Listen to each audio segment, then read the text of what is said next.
Bab 361, Bab 358, Tekanan Fang Hanyu, Mitos Alam Fana. Lautan biru dan langit biru, deretan burung bangau putih menyapu langit, sementara berbagai artefak ajaib dan tunggangan terbang memenuhi surga, dan bahkan laut dihiasi dengan bentuk-bentuk kapal yang tak terhitung jumlahnya. Berbalut jubah biru yang berkibar, Fang Hanyu berdiri di geladak. Kapal yang ditumpanginya membumbung tinggi di atas, membentang sepanjang 100 zang, membawa banyak kultivator dan iblis, riuh dengan kebisingan. Benar-benar spektakuler. Berapa banyak orang di alam fana timur yang dapat menyelenggarakan ulang tahun 1000 tahun yang menarik banyak orang. Dikatakan bahwa Raja Yu Guang dari klan Yu adalah individu paling berbakat dalam sejarah mereka, telah menerobos ke alam jiwa sejati beberapa tahun yang lalu, mencapai alam jiwa sejati pada usia 1000 tahun benar-benar menandakan bakat yang tak tertandingi. Akhir-akhir ini, semakin banyak keajaiban yang muncul, dengan klan suci dan klan kekaisaran mulai mengirim anak-anak mereka ke dunia. Aku bertanya-tanya apakah mereka mencari ketenaran, atau memiliki rencana lain dalam pikiran. Tentu saja, mereka bersaing untuk mendapatkan takdir. Semakin kuat lawan yang kau kalahkan, semakin keras reputasimu, semakin besar takdirmu, yang sangat penting untuk menjadi sertifikasi Kaisar Suci.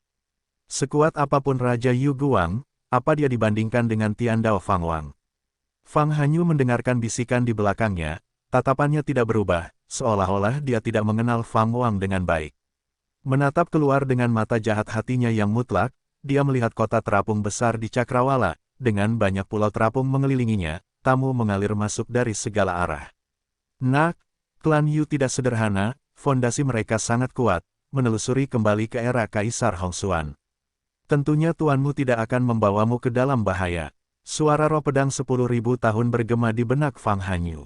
Mendengar ini, Fang Hanyu menjawab dalam hati, jika tuanku ingin menyakitiku, tidak perlu ada tipu daya. Selain itu, mata jahat hati absolutku merasakan kekuatan aneh yang dapat meningkatkan mata darahku. Fang Wang telah menjadi setengah legenda di alam fana. Zhou Sue bahkan telah berhasil menduduki posisi Raja Iblis, menjadi pemimpin sekte Jin Xiao. Menjadi salah satu dari 3 orang dari keluarga Fang, dia merasakan urgensi di dalam dirinya, dia tidak ingin tertinggal lebih jauh oleh Fang Wang dan yang lainnya. Selain itu, Zhou Sue menyebutkan bahwa Fang Zigeng yang telah lama menghilang juga telah mengalami perubahan besar dan bahkan memiliki potensi untuk bersaing dengan para pahlawan dunia untuk mendapatkan takdir agung, yang merupakan stimulus tambahan baginya. Bukan hanya rekan-rekan ini yang menekannya, keluarga Fang penuh dengan bakat, belum lagi Fang Bai dan Fang Jing. Konon dalam 50 tahun terakhir ini telah muncul seorang jenius tak tertandingi yang terlahir dengan harta roh kehidupan. Merenungkan hal ini, Fang Hanyu tidak merasa cemburu, tetapi semangat kompetitifnya memacu dia untuk berjuang. Sejak zaman dahulu, mereka yang telah meninggalkan jejak dalam keabadian, siapa di antara mereka yang tidak menghadapi kesulitan dan bahaya yang sangat besar. Bahkan seseorang sekuat Fang Wang telah berjuang untuk mencapai ketenaran. Jika dia takut akan bahaya, maka prestasinya kemungkinan akan terbatas. Boom! Raungan yang luar biasa terdengar dari belakang Fang Hanyu. Dia menoleh untuk melihat dan melihat lautan api yang bergulung-gulung menyapu dari tepi langit.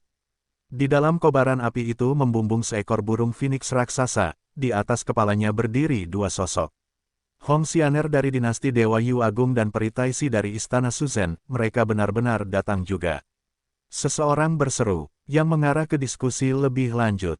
Berbicara tentang 2 putri surga yang sombong ini, tidak dapat dihindari untuk menyebutkan Fang Wang.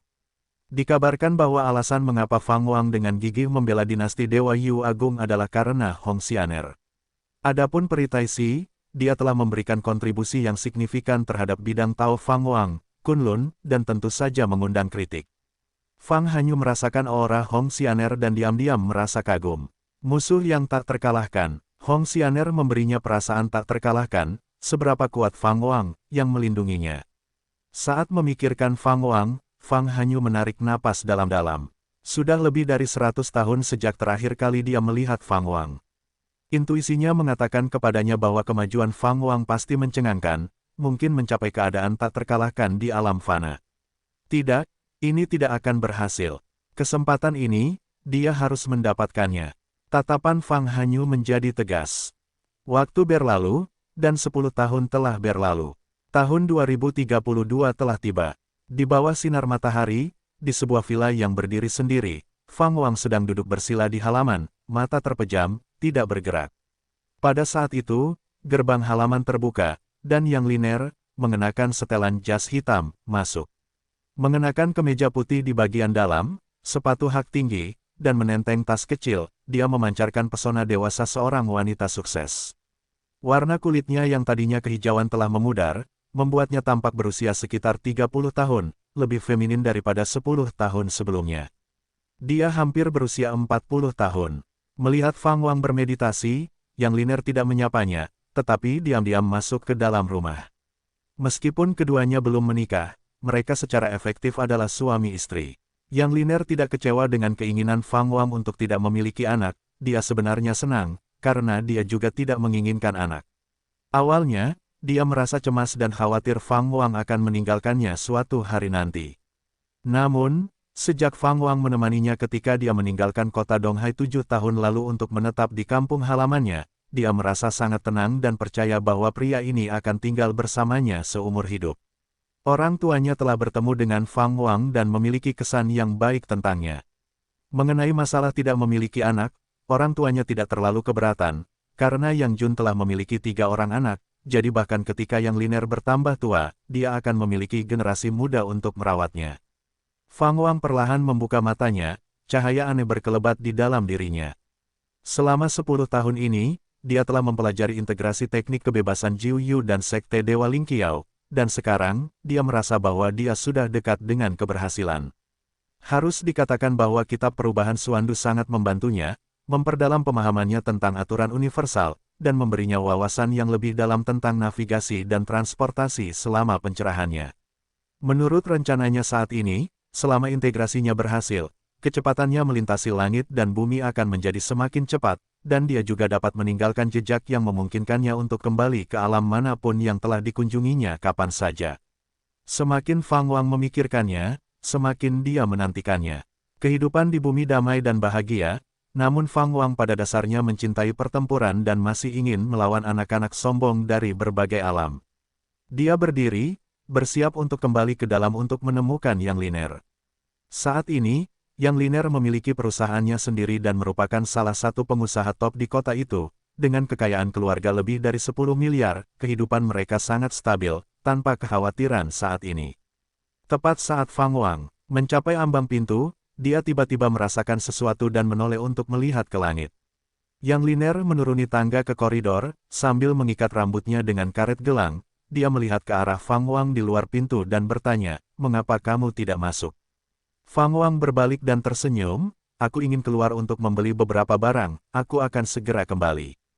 Tanpa menunggu Yang Liner bertanya lebih lanjut, dia berbalik dan pergi. Yang Liner tidak bingung dan berjalan ke ruang tamu. Pada saat itu, telepon di saku celananya berdering, dan dia segera mengeluarkannya untuk menjawab. "Kak, aku benar-benar menemukan seekor naga kali ini. Biarkan suamimu yang menjawab. Aku telah menelepon ponselnya sepanjang sore, dan dia belum menjawab." Yang Liner langsung menutup telepon, tidak peduli dengan Yang Jun. Di tempat lain, Fang Wang berjalan ke jalan tanpa kamera pengintai, menghilang ke udara tipis, dan berteleportasi ke tata surya, lalu dengan sekejap, bergerak lebih dekat ke pusat galaksi Bima Sakti. Di wilayah pusat galaksi Bima Sakti, pusaran hitam menggantung di langit berbintang, terus meluas, sepasang mata berwarna merah darah muncul di dalamnya, memata-matai alam semesta ini. Bab 362, Bab 359, Hukum Kelahiran. Kembali mata merah darah di dalam pusaran hitam itu bergerak perlahan, mengamati cukup lama sebelum menghilang. Kemudian, sebuah sosok melangkah keluar dari dalam pusaran hitam itu. Dibandingkan dengan mata merah darah yang terlihat sebelumnya, sosok ini tampak sangat kecil, seolah-olah matanya seluas planet. Ini adalah seorang pria yang mengenakan baju besi hitam tebal, berpaku di sekujur tubuh, dengan helm yang menutupi wajah yang sudah lapuk yang dihiasi janggut dan mata cekung yang memiliki pupil berwarna darah. Dia tiba-tiba merasakan sesuatu dan mengalihkan pandangannya ke arah tertentu, hanya untuk melihat seseorang berdiri di ujung langit berbintang, tidak lain adalah Fang Wang. Keduanya berada pada jarak yang sangat jauh, saling menatap dari jauh. Fang Wang mengamatinya, penasaran dalam hati. Kultivasi alam melangkah langit. Apa tujuan makhluk seperti itu menyeberang ke alam ini? Pria berbaju besi hitam itu juga mengamati Fang Wang, tetapi tidak berhasil, dia tidak bisa melihat menembusnya. Apakah kamu seorang kultivator dari dunia ini, atau kamu berasal dari alam fana lain? Pria berbaju hitam adalah orang pertama yang memecah keheningan. Dia tidak membuka mulutnya, tetapi suaranya terdengar jelas di telinga Fang Wang. Fang Wang menjawab, bukan dari dunia ini, tetapi aku bertanggung jawab untuk melindunginya. Nada suaranya tidak terlalu kuat, tetapi kata-katanya membuat pria berbaju hitam itu mengerutkan kening. Pria berbaju hitam itu terdiam sejenak, lalu berkata, jika kamu ingin menghentikanku, berhati-hatilah agar kamu tidak berakhir mati dan jalanmu benar-benar hancur. Meskipun dia tidak dapat menembus misteri Fang Wang tampaknya tidak memberikan tantangan yang tidak dapat diatasi kepadanya. Fang Wang menatapnya dan berkata, aku menyarankan kamu untuk tidak menyerang. Meskipun tidak mengetahui asal-usul orang asing itu, jika dia berani bergerak, Fang Wang tidak akan menahan diri. Setelah mendengar ini, pria berbaju hitam itu tidak dapat menahan diri untuk tidak menunjukkan senyum yang menghina dan kejam. Dia mengangkat tangan kanannya, dan dari belakangnya di dalam pusaran hitam, sebuah gada hitam yang terbungkus bara api dan bintik-bintik bercahaya seperti magma, seolah-olah baru saja dikeluarkan dari tungku, terbang keluar.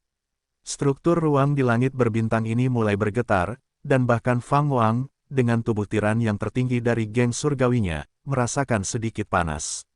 Menarik, pria berbaju besi hitam itu menggenggam gada hitam itu, dan terus menatap Fang Wang. Niat membunuh yang mengerikan meledak, menciptakan gelombang kejut yang terlihat oleh mata telanjang yang menyapu ke segala arah. Pakaian putih Fang Wang berkibar dalam keributan, dia segera mengangkat tangannya dan meraih ke dalam kehampaan. Telapak tangan kehampaan yang kembali dengan hebat. Pria berbaju besi hitam itu masih menyunggingkan senyumnya yang ganas, tetapi tiba-tiba, matanya yang berwarna darah bersinar dengan kilatan dingin, dan kemudian, dia menghilang ke udara tipis. Pusaran hitam di belakangnya meluas dengan hebat, berubah menjadi wilayah hitam yang luas, seolah-olah alam semesta telah ditusuk dengan lubang besar, sangat menakutkan. Fang Wang menarik tangannya dan mendesah pelan, lalu menghilang dari tempatnya. Malam pun tiba, Fang Wang berjalan kembali ke vilanya sendiri yang terpisah, sambil memegang kantong plastik berisi kastanye berlapis gula yang telah dibelinya. Kembali ke rumah, Yang Liner sedang memasak. Fang Wang tidak suka diganggu, jadi mereka tidak mempekerjakan pembantu rumah tangga. Fang Wang duduk di sofa, menyalakan TV untuk menonton berita, dan mengeluarkan ponselnya. Dia menyadari bahwa dia telah melewatkan lebih dari selusin panggilan dari Yang Jun. Dia segera menelepon kembali, dan Yang Jun menjawab dengan cepat. Yang Jun sangat bersemangat, itu masalah lain tentang naga itu. Setelah diselamatkan oleh Xiao Zi tahun itu, dia tidak berani pergi ke luar negeri lagi, bahkan berganti karir, tetapi dia selalu peduli dengan makhluk gaib, oleh karena itu, dia selalu mengikuti berita seperti itu dalam kehidupan sehari-harinya. Fang Wang hanya bisa menghadapinya. Setengah jam kemudian, ketika Yang Liner telah menyiapkan makanan, dia akhirnya menemukan kesempatan untuk mengakhiri panggilan telepon. Fang Wang duduk di meja makan, dan Yang Liner menyajikan makanan untuknya, lalu dia melayani dirinya sendiri. Setelah melepas celemeknya, Yang Liner berkata tanpa daya, untuk apa repot-repot dengannya. Dia menjadi terobsesi dengan naga, selalu berpikir tentang perubahan dunia, kebangkitan energi spiritual, dan novel daring jenis akhir dunia. Dia telah membacanya selama 10 tahun dan masih belum bosan. Fang Wang tersenyum, sebelum kemunculan Santo Agung Suandu, bumi memang dapat mengalami kebangkitan energi spiritual, tetapi karena dia berjanji pada Santo Agung Suandu, bumi secara alami tidak akan melihat kekuatan gaib apapun. Bagaimana denganmu? Apakah kamu percaya? Atau lebih tepatnya, apakah kamu merindukannya? Tanya Fang Wang sambil tersenyum, sambil memilih makanan untuk Yang Liner. Selama bertahun-tahun mereka bersama, Yang Liner lah yang paling banyak mengurusnya. Dia jelas punya uang, tetapi Yang Liner tidak pernah meminta uang padanya, dan bisnis keluarga yang dimilikinya sekarang diperoleh melalui usahanya sendiri. Sebagai pria parubaya, yang sukses dalam karirnya, Yang Liner akan pulang untuk memasak dan mencuci pakaian untuknya. Bagaimana mungkin hati Fang Wang tidak tersentuh? Menempatkan dirinya pada posisi Yang Liner, Fang Wang tidak menganggapnya sebagai pasangan yang berkualitas, sebagian besar waktunya dihabiskan untuk refleksi spiritual. Sekarang setelah kultivasi Sekte Dewa Lingqiao dan teknik kebebasan Jiu Yu akan bergabung, pandangan Fang Wang mulai berubah. Jika kau percaya, aku juga akan percaya, dan perihal kerinduan, tentu saja aku percaya. Jika kita bisa bersama dari kehidupan ke kehidupan, alangkah indahnya itu.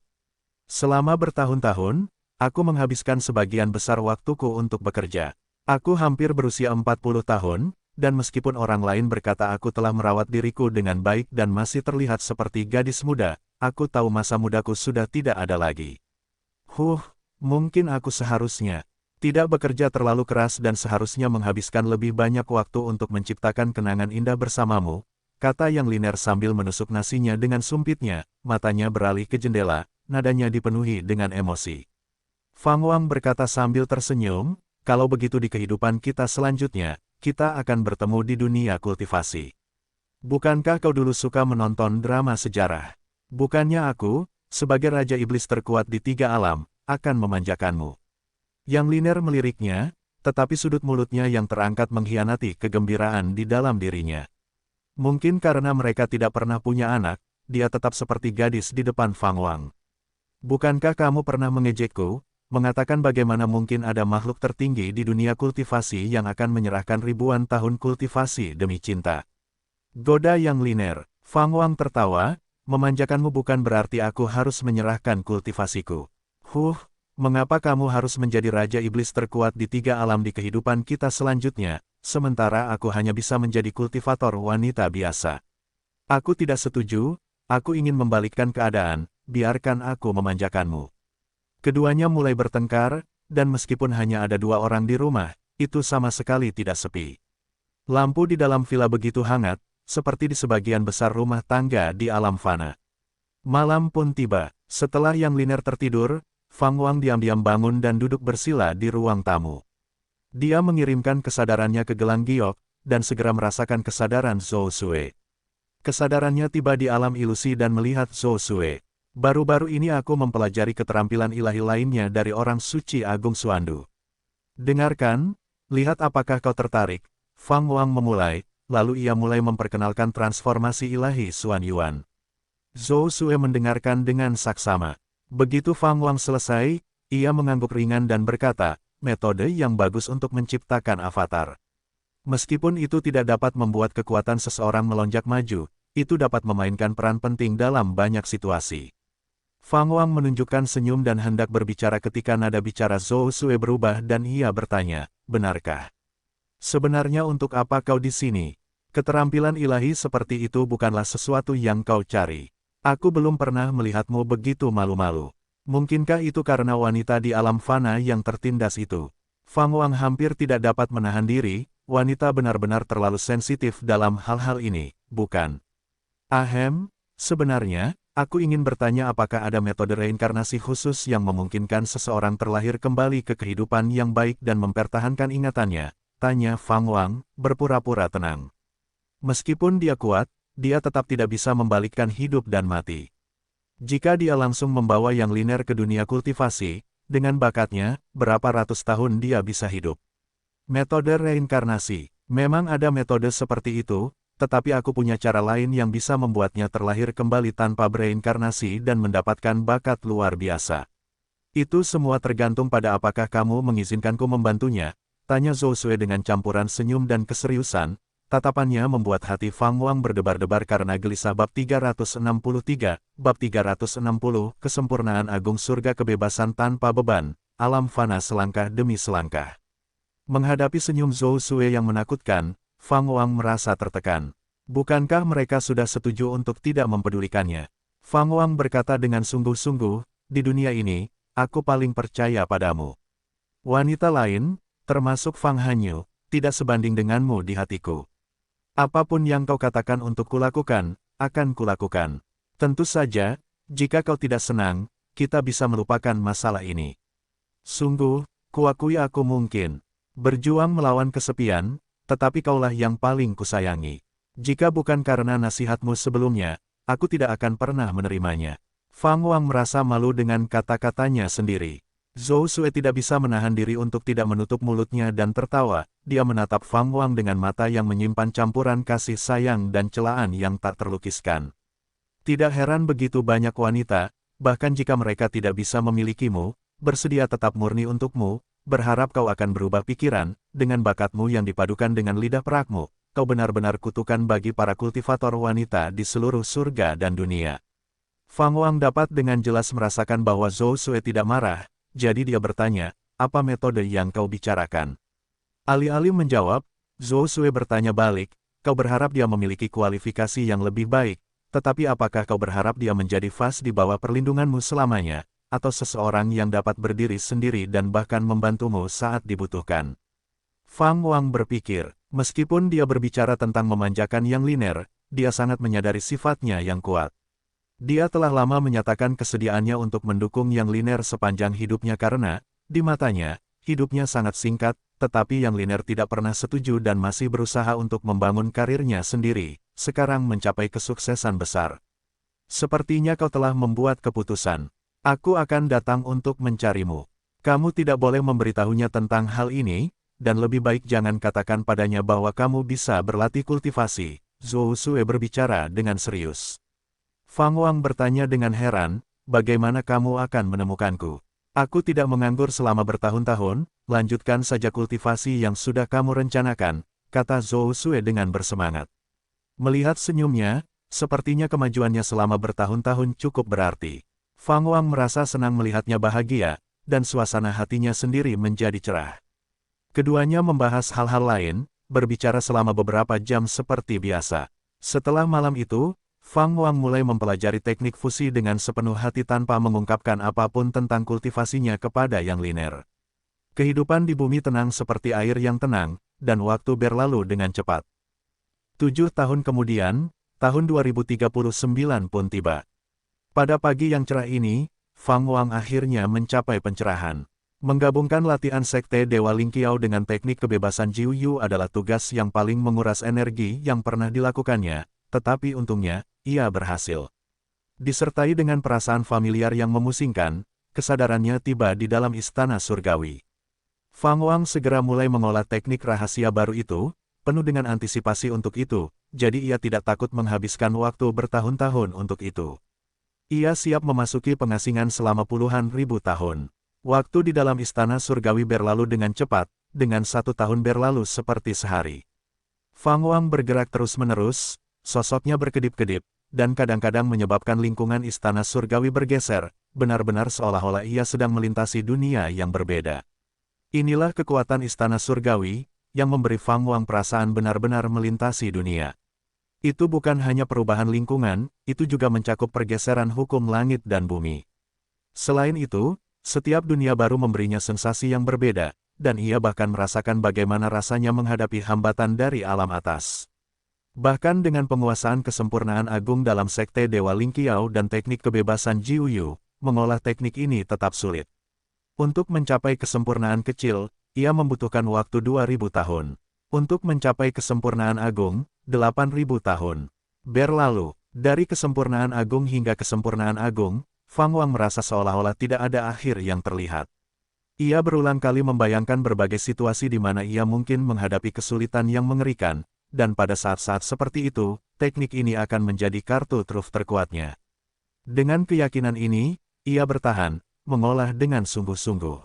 Akhirnya, alam kesempurnaan agung, ia akhirnya mencapainya.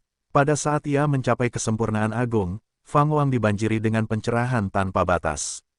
Petik 2. Setelah waktu yang lama, ia perlahan membuka matanya, masih di dalam istana surgawi. Ia menoleh dan melihat, sesi kultivasi ini telah memakan waktu total 28.700 tahun. Tanpa disadari, Fang Wang menjadi terlalu malas untuk menghitung tahun dalam puluhan. Di atas fondasi Sekte Dewa Lingqiao kesempurnaan agung dan teknik kebebasan Jiu Yu, masih butuh waktu bertahun-tahun, yang menunjukkan kekuatan teknik ini. Teknik baru itu tidak hanya mempertahankan keunggulan Sekte Dewa Lingqiao dan teknik kebebasan Jiu Yu, tetapi juga memperoleh lebih banyak kemampuan. Dia merasa bahwa dengan teknik ini, dia bisa berdiri tak terkalahkan. Sebut saja surga kebebasan tanpa beban. Gumam Fang Wang pada dirinya sendiri, saat kata-katanya jatuh, istana surgawi runtuh, dan dia membuka matanya, kembali ke kenyataan. Pada saat ini, seluruh dunia tampak berbeda di matanya. Dia melihat banyak garis aneh dan misterius yang membangun dunia ini, yang pasti merupakan kekuatan aturan. Bukan hanya dunia, bahkan manusia pun terbuat dari berbagai garis yang berbeda, dengan titik-titik cahaya yang lebih halus. Dari alam semesta yang luas hingga seorang manusia, semuanya tampak begitu rumit. Fang Wang dengan ringan menghentakkan kaki kanannya, menggunakan kekuatan khusus dari surga kebebasan tanpa beban untuk menandai aturan-aturan alam fana ini, sebuah tanda yang hanya dapat dirasakan oleh mereka yang memegang surga kebebasan tanpa beban. Sejak saat itu, kemanapun dia pergi, dia akan dapat merasakan arah alam ini. Tidak hanya itu, Fang Wang bahkan dapat merasakan bahwa banyak tatapan sedang memata-matai alam ini. Surga kebebasan tanpa beban telah meningkatkan kemampuan perseptifnya, ciptaan yang benar-benar luar biasa. Fang Wang melangkah menuju pintu, sambil secara bersamaan mengirim pesan kepada Xiao Zi, yang berada jauh di Eropa. Setelah mencapai halaman dan merasakan baptisan sinar matahari, dia tidak dapat menahan diri untuk tidak mengangkat tangannya, menikmati sinar matahari dari alam ini. Sebenarnya, itu hanya sesaat, tetapi sebenarnya, dia telah terkunci selama lebih dari 28.000 tahun. Hanya dia yang mengerti perasaan itu seperti seumur hidup yang lalu. Sudah waktunya untuk pergi. Fang Wang bergumam pada dirinya sendiri. Dia telah berada di bumi selama bertahun-tahun. Meskipun dia menciptakan dua teknik rahasia yang sama sekali baru, kultivasinya telah tumbuh sangat lambat, masih belum mencapai lapisan kedua dari alam melangkah langit. Dia hampir berusia 500 tahun, dia tidak mampu menanggung penundaan lebih lanjut. Dia telah berpikir untuk menghabiskan seumur hidup dengan yang linear, tetapi sekarang tidak perlu. Karena dia telah merasakan aura Zhou Sui. Zhou Sui benar-benar datang, dan dia telah berada di sini selama lebih dari sehari, dia tiba setengah tahun yang lalu, tetapi sebagian besar waktu, auranya tersembunyi, hanya dapat dideteksi oleh Fang Wang ketika dia dekat dengan yang linear. Meskipun tidak jelas tentang apa yang sedang direncanakan Zhou Sui, dia percaya bahwa dia tidak akan bertindak gegabah. Tak lama kemudian, Xiao Zi turun dari langit, mendarat di bahu Fang Wang, dan bertanya dengan rasa ingin tahu, apakah kau benar-benar siap untuk pergi? Apakah kau belum cukup bersenang-senang? Fang Wang membalas. Xiao Zi berdeham dan berkata, aku sudah kenyang, memang sudah waktunya untuk pergi. Di sini, kultivasiku tumbuh terlalu lambat. Fang Wang tidak melanjutkan pembicaraan, sebaliknya, dia mengambil pakaian putih dari cincin giok naga, menukar pakaian dalam sekejap mata, dan menyimpan pakaian modernnya di cincin giok naga, yang juga berisi banyak produk teknologi. Pegang erat-erat, kata Fang Wang lembut. Cakar naga Xiao Zi secara naluriah mengencang di sekitar bahu Fang Wang saat dia mengangkat kaki kanannya dan melangkah maju. Dalam sekejap, dunia berubah drastis. Xiao Zi terkejut, membelalakkan mata naganya, hanya untuk menyadari bahwa mereka berada di tengah hutan dan gunung, dengan langit merah di atas kepala yang dihiasi dengan banyak pulau terapung. Kaki kanan Fang Wang kemudian jatuh. Xiao Zi hanya merasakan gelombang energi spiritual yang luar biasa datang dari segala arah. Tempat ini jelas bukan bumi. Fang Wang kemudian mengangkat kaki kirinya dan melangkah maju. Dunia berubah sekali lagi, langit merah menghilang, digantikan oleh langit biru. Angin laut sekarang menghadap mereka, berkibar-kibar di pakaian putih Fang Wang bab 364, bab 361, keyakinan yang tak terkalahkan, kejeniusan terhebat sepanjang masa. Petik terbalik, di atas lautan luas, dengan hembusan angin laut, ikan-ikan bening terbang di udara, tubuh mereka jernih dan berkilau, sementara Fang Wang berdiri di langit. Energi spiritual dunia ini jauh lebih melimpah daripada di bumi, dan makhluk-makhluknya sama-sama ajaib, semuanya terbentuk dari energi spiritual yang terkondensasi, dari benih ikan terkecil dengan pikirannya sendiri. Fang Wang tidak berlama-lama, tetapi mengambil langkah ketiga ke depan. Dunia berubah tiba-tiba sekali lagi. Lautan menghilang, dan dalam sekejap, Fang Wang dan Xiao Zi mendapati diri mereka di kota kuno yang ramai, di mana jalan-jalan dipenuhi orang dan kedua sisinya dipenuhi pedagang yang berteriak-teriak. Saat kaki Fang Wang menyentuh tanah, Xiao Zi juga merasakan kenyataan dunia ini. Houghton berlapis gula untuk dijual. Houghton berlapis gula untuk dijual. Tuanku, silakan masuk. Kartu teratas hari ini adalah Yi Xiang. Minggir, jangan halangi jalan. Kau dengar, tadi malam, sarjana terbaik yang baru dinobatkan tertangkap di gedung bunga aprikot, dituduh menelantarkan istri dan anaknya.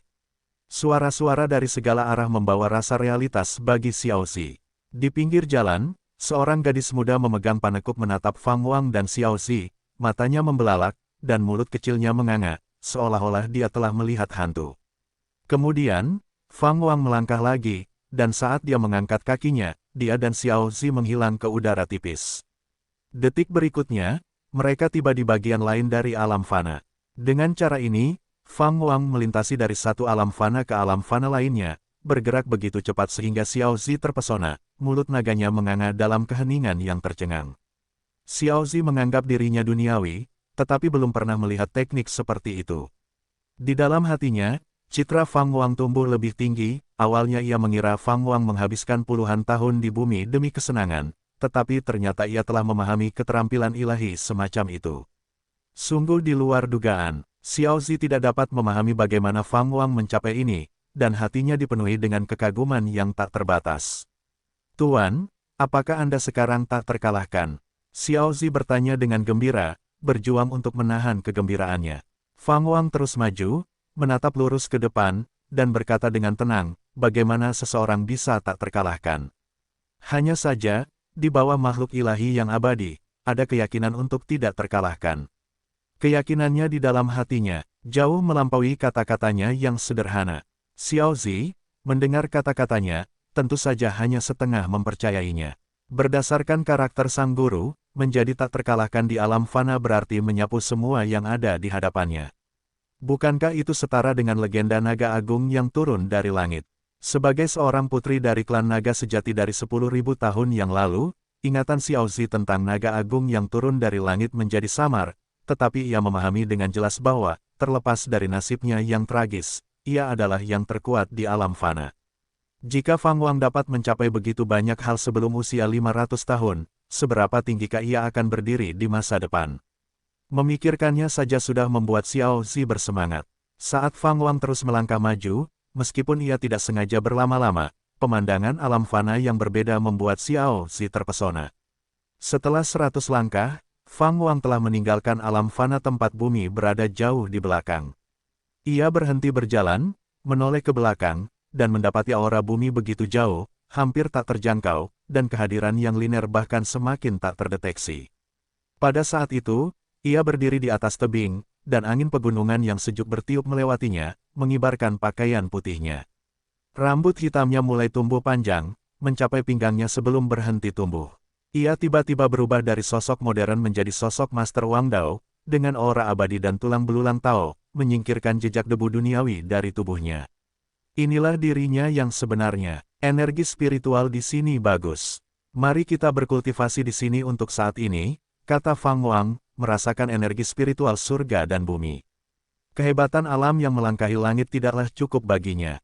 Setelah meninggalkan bagian alam fana itu selama bertahun-tahun, dengan banyak tokoh kuat muncul di dunia, ia tidak lagi ingin bertarung lintas alam, melainkan ingin merasakan sensasi menghancurkan semua lawan di tingkat tinggi. Petik 2. Xiaozi tentu saja tidak keberatan, dan keduanya, satu manusia, satu naga, mengikuti jalan setapak pegunungan ke bawah. Tuan muda, apakah menurutmu dunia ini mungkin adalah alam fana kita? Xiaozi bertanya dengan rasa ingin tahu. Energi spiritual dunia ini begitu melimpah, dan tidak banyak pemandangan aneh dan ganjil, yang membuatnya merasa kembali ke tempat yang sudah dikenalnya. Fang Wang juga menggunakan indera keilahiannya untuk menyelidiki. Dia menjawab, aku tidak yakin, tetapi alam fana kita bukanlah yang terkuat. Dia sengaja memperlambat langkahnya, ingin merasakan esensi dari surga dan bumi ini. Jadi, pasangan itu melanjutkan percakapan santai mereka saat mereka menuruni gunung. Setengah jam kemudian, Fang Wang mulai terbang, menuju ke arah tempat para kultivator manusia berkumpul. Mudah untuk mengatakannya, mengingat tidak semua orang mempraktikkan seni menyembunyikan aura mereka seperti yang dia lakukan. Tak lama kemudian, ia tiba di depan sebuah kota besar. Kota itu kaya akan atmosfer kultivasi, dan meskipun tidak sebanding dengan kota kekaisaran dinasti Yu Agung, kota itu tidak seperti kota lain di benua naga yang sedang turun. Ia merasakan beberapa aura dari mereka yang berada di alam langit di dalam kota itu. Fang Wang tidak menyelinap masuk secara diam-diam, sebaliknya, ia membayar batu roh yang diperlukan untuk masuk dan memasuki kota itu dengan tertib. Baginya, Mengingat waktu yang dihabiskannya di Istana Surgawi, sudah terlalu lama sejak terakhir kali ia mengunjungi kota yang ramai dengan para kultivator, yang menurutnya penuh dengan nostalgia. Karena itu, ia ingin berkultivasi di kota ini dan secara kebetulan mengumpulkan beberapa informasi. Kota kultivasi ini ramai dengan aktivitas, gedung pencakar langit menjulang di mana-mana, dan harta karun, binatang roh, dan hewan peliharaan iblis dapat ditemukan di mana-mana. Xiaozi berbaring di bahu Fang Wang, menarik perhatian banyak orang. Akan tetapi, Fang Wang juga melihat sosok naga muda, yang, meskipun tidak semenarik Xiaozi, memang menarik perhatian. Setelah mengembara selama 2 jam, Fang Wang akhirnya menemukan sebuah penginapan. Ia memesan makanan dan minuman, dan tepat saat pelayan hendak pergi, Fang Wang menghentikannya. Pelayan muda, apakah Anda pernah mendengar legenda tentang Santo Agung Naga yang turun? Fang Wang bertanya. Pelayan itu menoleh, Santo Agung Naga yang turun. Aku belum pernah mendengarnya. Bukankah hanya ada satu Santo Agung sejak zaman kuno? Itu adalah Santo Agung Qiyun, dewa pencipta yang menempa langit dan bumi. Ia menatap Fang Wang dengan ragu, sementara Xiaozi bersembunyi dalam pelukan Fang Wang dan tidak menunjukkan wajahnya. Fang Wang tersenyum dan mengangguk, lalu melambaikan tangannya untuk memberi tanda bahwa pelayan itu boleh pergi. Pelayan itu segera mengangguk dan membungkuk, lalu berbalik dan pergi. Fang Wang merenung dalam hati, ada berapa banyak alam fana.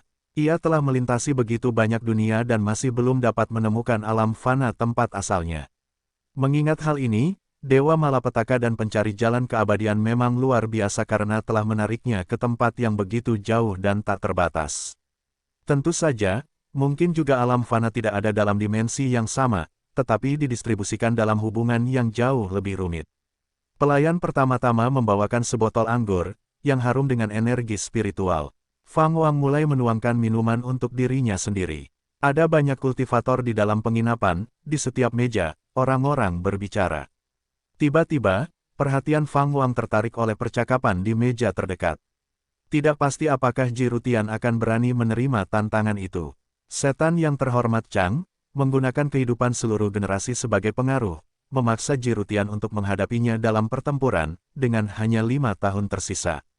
Untungnya, kita berada di dalam dinasti suci alam fana, jadi Yang Mulia Iblis Chang tidak akan berani datang ke sini. Itu tidak pasti. Yang Mulia Iblis Chang sangat ambisius. Begitu dia membunuh Jirutian, target berikutnya adalah dinasti suci.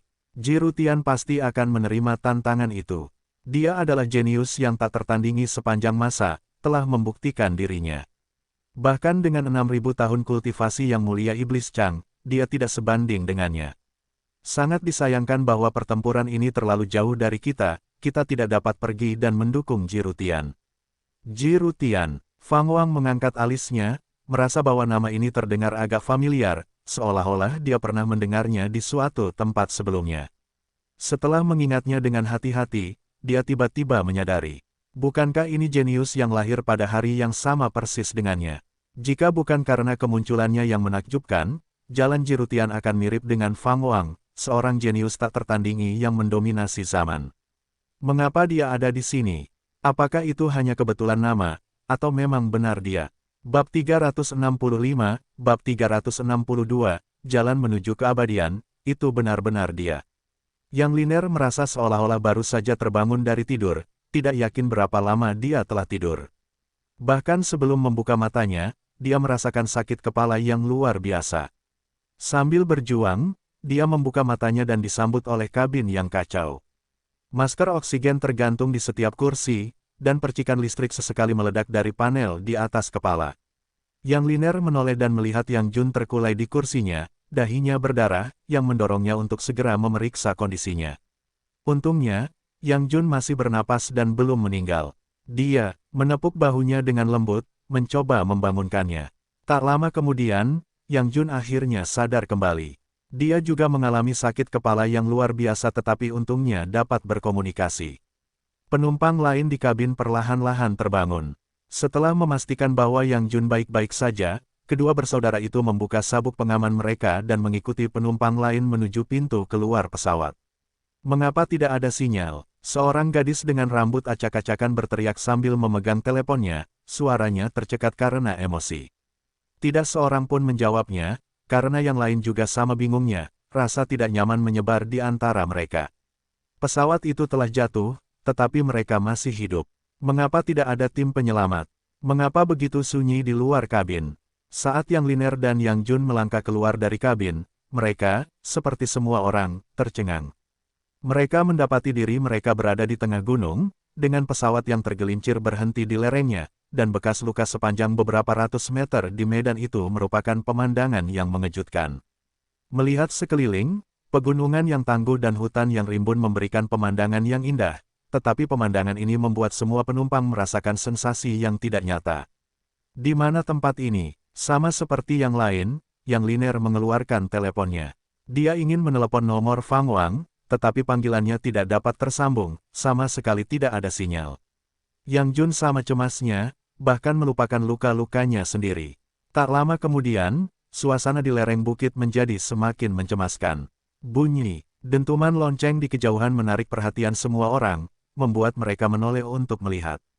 Di lereng bukit seberang, mereka melihat sebuah biara dengan gumpalan asap masakan mengepul. Apakah ada yang melihat biara itu tadi? Tanya seseorang dengan hati-hati. Begitu pertanyaan ini diajukan, tidak seorang pun berani mengklaim bahwa mereka telah melihatnya. Ayo kita lihat, mungkin kita telah mendarat jauh di pegunungan, usul seorang pria berjas, sambil mendorong kacamatanya ke atas. Saran ini disambut dengan persetujuan bulat, dan mereka mulai menuruni gunung, menuju biara di seberang mereka. Saat Yang Jun berjalan, dia melihat sekeliling dengan penuh semangat. Kita telah menjelajah waktu. Pasti ini perjalanan waktu. Tidak ada tempat seperti ini di bumi, dan udara di sini terlalu luar biasa. Aku tidak pernah menghirup udara segar seperti ini di Afrika, Amerika, Eropa, atau Australia. Sungguh menakjubkan. Yang Jun gemetar karena kegembiraan seolah-olah sedang mengalami episode. Setelah mendengar ini, alis Yang Liner berkerut, dan ketakutan terlihat jelas di matanya. Intuisinya mengatakan kepadanya bahwa apa yang dikatakan Yang Jun mungkin benar. Lagi pula, setelah memulai bisnisnya sendiri selama bertahun-tahun dan bepergian ke luar negeri dalam perjalanan bisnis, dia merasa udara di sini anehnya aneh. Hanya menarik napas satu kali saja membuatnya merasa segar kembali. Ketakutannya tidak berasal dari menghadapi dunia yang tidak dikenal setelah berpotensi melakukan perjalanan melintasi waktu, ketakutannya adalah tidak dapat melihat Fang Wang lagi. Dia tidak menyangka bahwa satu-satunya niatnya untuk menemukan Yang Jun yang sakit-sakitan, yang bersikeras mencari naga, akan mengakibatkan kecelakaan pesawat dalam perjalanan pulang mereka. Semakin dia memikirkannya, semakin dia menjadi takut.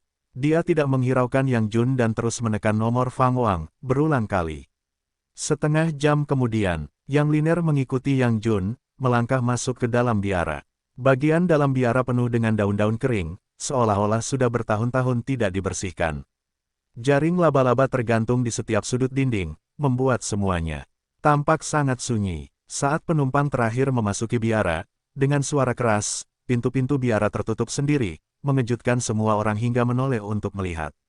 Sebelum mereka sempat bereaksi, pepohonan di luar biara bergetar hebat, seolah-olah badai tiba-tiba melanda. Angin menderu kencang, terdengar seperti ratapan hantu dan lolongan serigala. Segera setelah itu, seorang wanita berteriak saat kabut hitam membubung tinggi, menyelimuti seluruh biara. Petik terbalik. Apa itu? Petik 2. Apakah ada hantu? Bagaimana mungkin? Semua orang berhati-hati. Ya Tuhan, apa yang harus kita lakukan? Apa yang harus kita lakukan? Kuil ini berhantu. Semua penumpang panik, bahkan Yang Jun yang bersemangat pun ketakutan, dan kuil dengan cepat menjadi gelap, seolah tiba-tiba berubah dari siang ke malam. Dentuman, lonceng lain berdentang, mengejutkan semua orang untuk melihat ke belakang, hanya untuk melihat sosok gelap muncul di atap kuil di beberapa titik, berbentuk seperti wanita, mengenakan topeng tulang putih, dan di bawah kabut hitam yang bergulir, muncul seperti hantu yang ganas, menyebabkan semua orang mundur. Diam, atau aku akan membuatmu menghilang. Suara wanita berbaju hitam itu, nadanya acuh tak acuh, dipenuhi dengan rasa tertekan. Semua orang merasakan tekanan yang menyesakkan di dada mereka, sangat tidak nyaman, dan semuanya terpaksa berlutut di tanah, termasuk Yang Liner dan Yang Jun, sama sekali tidak mampu melawan. Menghadapi penindasan seperti itu, tidak seorang pun dengan naif mengira mereka sedang dipermainkan, tetapi percaya bahwa mereka telah bertemu hantu atau telah melalui lorong waktu. Kalian tidak beruntung, tetapi juga beruntung, tidak beruntung karena kalian telah dipilih olehku, ditakdirkan untuk mengucapkan selamat tinggal pada kehidupan manusia yang membosankan, tetapi beruntung karena dipilih olehku, kalian memiliki kesempatan untuk mengejar keabadian, untuk menjadi abadi. Suara wanita berpakaian hitam itu meninggi lagi, kata-katanya penuh dengan makna yang mendalam, menyebabkan hati setiap orang merasa seperti sedang dilemparkan ke dalam gelombang yang bergejolak. Yang Jun dan beberapa penumpang yang lebih muda menunjukkan ekspresi terkejut dan gembira. Ini bukan lagi bumi yang kalian kenal. Peluang kalian untuk kembali pada dasarnya tidak mungkin, kecuali kalian bisa menjadi abadi, kata wanita berpakaian hitam itu dengan sungguh-sungguh, dan pada saat yang sama, tekanan yang dipancarkannya berkurang. Yang Liner dengan cepat bertanya, mengapa kami? Pertanyaannya menyuarakan apa yang ingin ditanyakan kebanyakan orang. Jadi, itu adalah keberuntunganmu, yang juga bisa disebut takdir. Bagaimanapun, aku telah memilihmu, jawab wanita berpakaian hitam, membuat Yang Liner merasa sangat frustrasi. Seorang lelaki tua yang mengenakan kemeja bermotif bunga bertanya dengan hati-hati, bagaimana kita bisa menjadi abadi, dan berapa lama waktu yang dibutuhkan untuk mencapainya. Wanita berpakaian hitam itu menjawab dengan tenang, aku akan mengajarimu metode kultivasi. Jika kamu ingin menjadi abadi, kamu harus berjuang untuk itu sepanjang hidupmu, bahkan jika kamu memiliki bakat luar biasa, mustahil untuk menjadi abadi tanpa 1000 tahun. 1000 tahun, Yang Liner merasa seperti disambar petir, dan dia bukan satu-satunya, banyak yang ketakutan, dan beberapa bahkan langsung menangis terseduh-seduh. Aku tidak mengasihanimu, tidak semua dari kalian akan selamat. Kalian akan menjadi budak hantu yang diciptakan oleh orang lain, atau kalian akan menginjak-injak orang lain untuk terus maju. Manusia fana, apakah kalian datang untuk berterima kasih atau membenciku? Kalian telah kehilangan hak atas siklus reinkarnasi dan kelahiran kembali. Kata-kata wanita berpakaian hitam itu menjadi dingin dan menakutkan, membuat semua orang merasakan hawa dingin yang menusuk tulang belakang mereka. Yang Liner menggenggam ponselnya erat-erat di tangannya, menarik napas dalam-dalam, dan mencoba menenangkan emosinya. Di dalam aula besar, Fang Wang sedang duduk bermeditasi di dalam kolam, telah mencapai tingkat kedua dari alam melangkah langit, dan dia melanjutkan upayanya untuk menerobos ke tingkat ketiga. 5 tahun telah berlalu sejak dia tiba di dunia ini. Selama waktu itu, dia telah menghubungi Zhou Sue, yang mengatakan kepadanya bahwa dia telah membuat pengaturan, tetapi dia belum dapat membagikan detailnya dengannya, karena takut mereka dapat mengganggu kultivasinya. Fang Wang mempercayai Zhou Sue, jadi dia tidak mendesak lebih jauh. Pada hari ini, Fang Wang tiba-tiba membuka matanya saat dia merasakan dua aura pertempuran yang kuat datang dari kejauhan. Salah satu aura terasa familiar baginya, seperti yang pernah dia hadapi sebelumnya.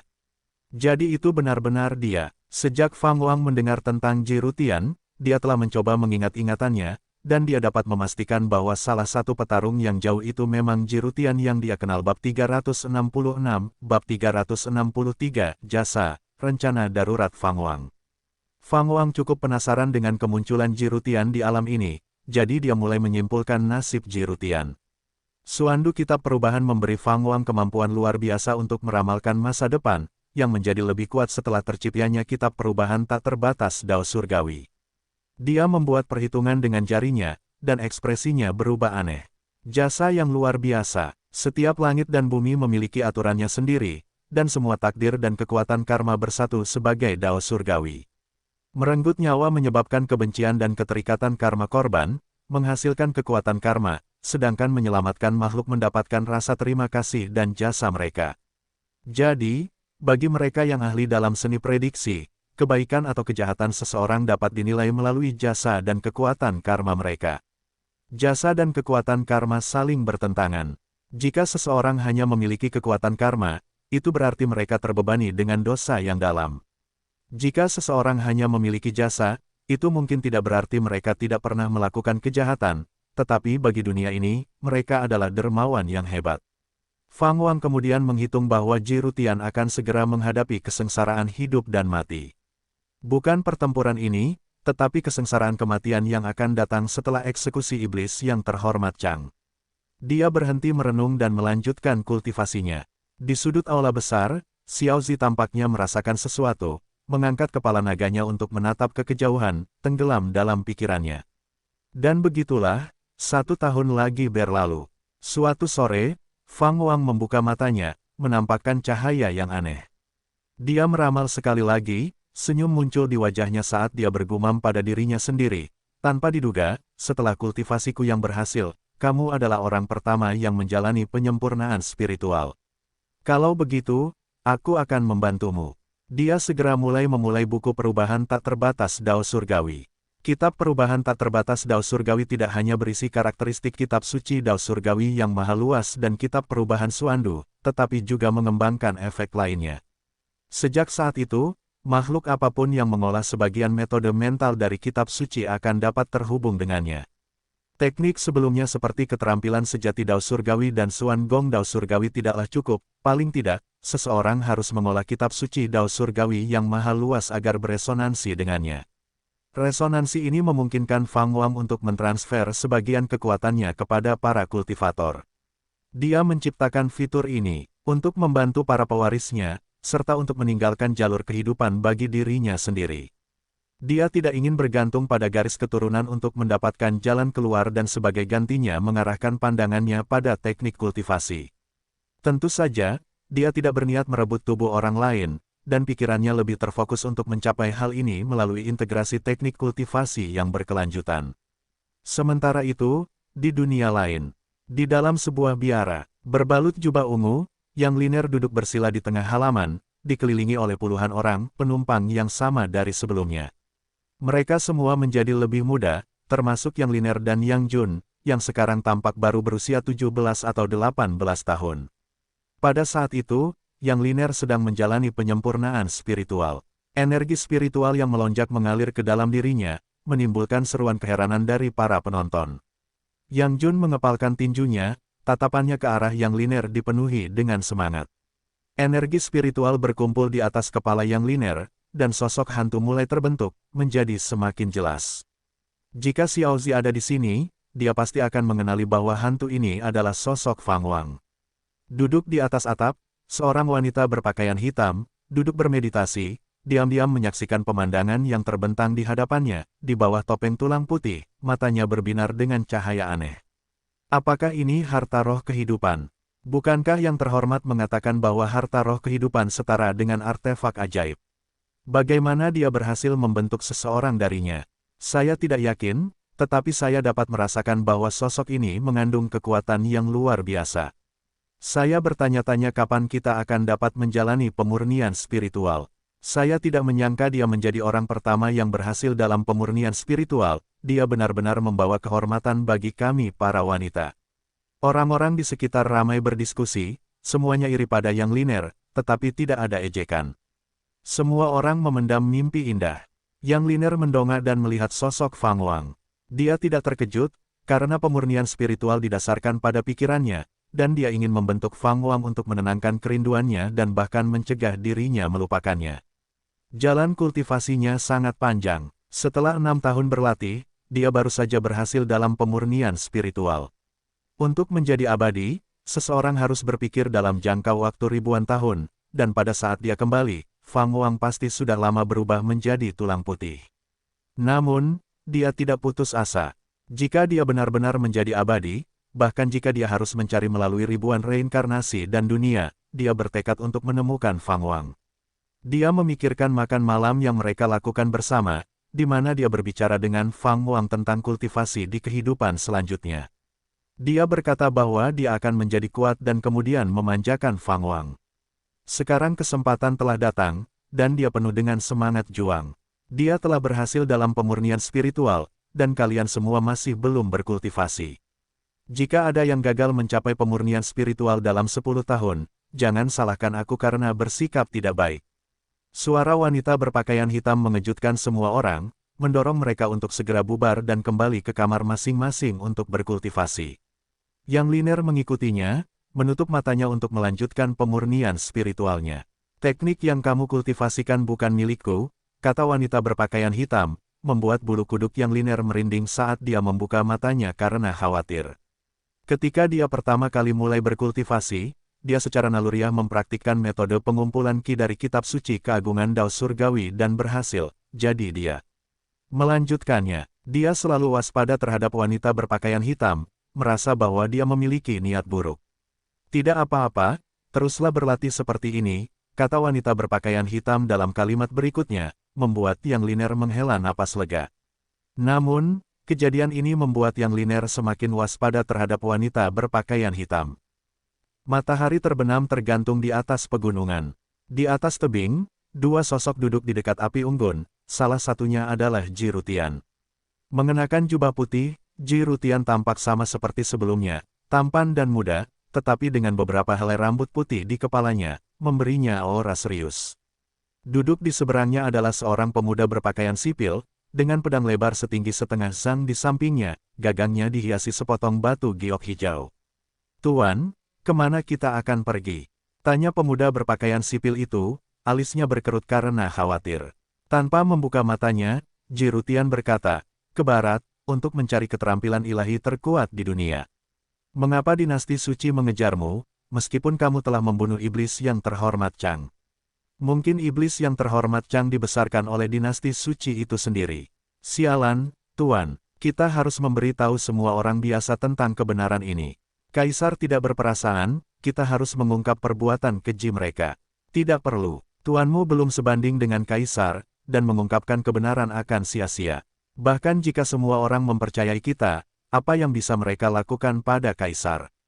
Mengapa menjerumuskan seluruh dunia ke dalam kekacauan dan kegelisahan?" Petik 2. Tetapi Tuan jelas merupakan pahlawan umat manusia, dan berakhir dalam situasi seperti itu, aku tidak bisa menerima ini. Apa yang salah dengan dunia ini? Petik 2. Dalam kehidupan ini, seseorang harus terus-menerus menghadapi kesulitan. Semakin kuat seseorang, semakin banyak cobaan yang akan mereka hadapi. Tuanmu pernah bertemu seseorang yang, tidak peduli seberapa kuat musuh, seberapa banyak mereka, atau seberapa kecil dunia menganggapnya, dia selalu berhasil menerobos kesulitan dengan kekuatannya sendiri. Saat Ji Rutian berbicara, dia membuka matanya dan menatap ke arah Cakrawala, matanya diwarnai dengan jejak melankolis. "Tuan, siapakah orang yang Anda bicarakan ini?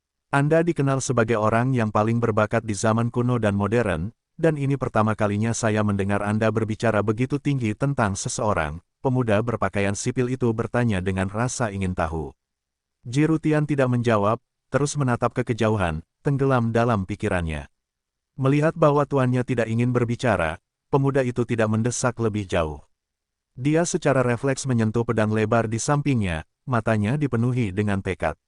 Dia juga ingin menjadi orang yang dibicarakan oleh tuannya, untuk menyapu semuanya dengan kekuatannya sendiri. Bab 367, Bab 364, Kepanikan Duan Tian.